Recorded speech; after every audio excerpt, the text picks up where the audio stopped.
इयत्ता 6वी विषय गणित घटक गणितातील मूलभूत संबोध. विद्यार्थी मित्रांनो, आज आपण भूमितीतील मूलभूत संबोध या घटकाचा अभ्यास करणार आहोत. बघा, रांगोळी काढण्यासाठी आपण सपाट पृष्ठभागाचा वापर करतो आणि त्याच्यावरती आपण काय करत असतो, रांगोळी काढत असतो. रांगोळी काढण्यासाठी आपण ठिपक्याचा वापर करतो आणि नंतर आपण काय करतो, हे ठिपके जोडून रांगोळी काढत असतो. त्याच्यामध्ये वेगवेगळे आकार तयार होत असतात. तर अशा पद्धतीने आपण सपाट पृष्ठभागावर रांगोळी काढत असतो.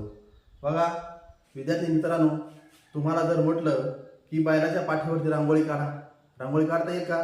तर नाही काढता येणार.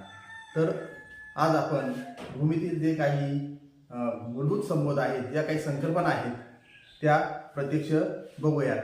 तर प्रथमतः आपण बिंदू कशाला म्हणतात ते बघूया. बघा, आता या ठिकाणी माझ्याकडे हा खडू आहे. मी या फळ्यावरती हा टेकवला, खडू टेकवला, एक आकृती तयार झाली. तर त्याला आपण काय म्हणतो, बिंदू असं म्हणतो. हा पेन आहे माझ्याकडं, हा पेननी आपण ही बिंदूची आकृती काढू शकतो. तर हा झाला बिंदू. याला नाव देण्यासाठी आपण इंग्रजी मुळाक्षरांचा वापर करत असतो. तर या ठिकाणी बिंदू हा ए, त्यानंतर पुन्हा हा बिंदू बी. म्हणजे बिंदू कशाला म्हणतात, तर पेन, पेन्सिल यासारख्या अनुकुचित वस्तूंचं टोक टेकवल्यानंतर जी आकृती तयार होते त्याला काय म्हणतात, बिंदू असं म्हणतात. त्यानंतर पुढे बघूया आपण रेषाखंड आणि रेषा. तर बघा, या ठिकाणी मी दोन बिंदू काढलेले आहेत, बिंदू ए आणि बिंदू बी. तर ए आणि बी बिंदू मी या ठिकाणी जोडला. ही जी आकृती तयार झाली त्याला आपण रेषाखंड असं म्हणतो. रेषाखंड म्हणजे काय, थोडक्यात रेषेचा तुकडा. तर पुढे बघूया आपण रेषा. या ठिकाणी हा ए बिंदू आहे, मी ही रेषा इकडे वाढवली. त्यानंतर हा बी बिंदू आहे, इकडे रेषा वाढवली.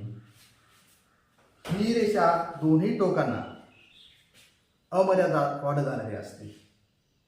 रेषा कशाला म्हणायचं, तर दोन्ही बाजूला अमर्याद वाढत जाणारी जी आकृती असते तिला आपण रेषा म्हणूयात.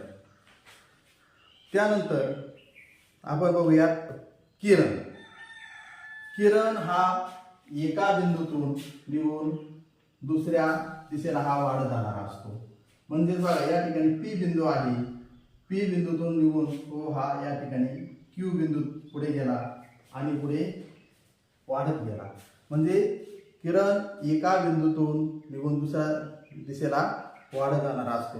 तर किरणाचं वाचन पी क्यू असं करतात, उलट वाचन करत नाही. क्यू पी असं वाचन करत नाही. ज्या बिंदूपासून सुरुवात होते त्या बिंदूपासून याचं वाचन करतात. त्यानंतर आपण बघूयात एक संपाती रेषा. तर एक संपाती रेषा कशाला म्हणायचं, या ठिकाणी मी हा यम बिंदू घेतला. या यम बिंदू तुम्हाला अनेक रेषा काढता येतात. म्हणजे बघा,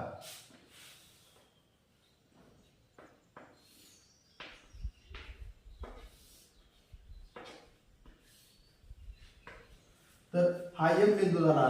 या यम बिंदूतून मी ज्या अनेक रेषा काढल्या त्या रेषेला आपण एक संपाती रेषा असं आपण म्हणतो. आणि हा जो यम बिंदू आहे त्या बिंदूला संपात बिंदू असं नाव आहे. तर आपण आज बिंदू, रेषाखंड, रेषा, किरण आणि एक संपाती रेषा यांचा अभ्यास या ठिकाणी केला.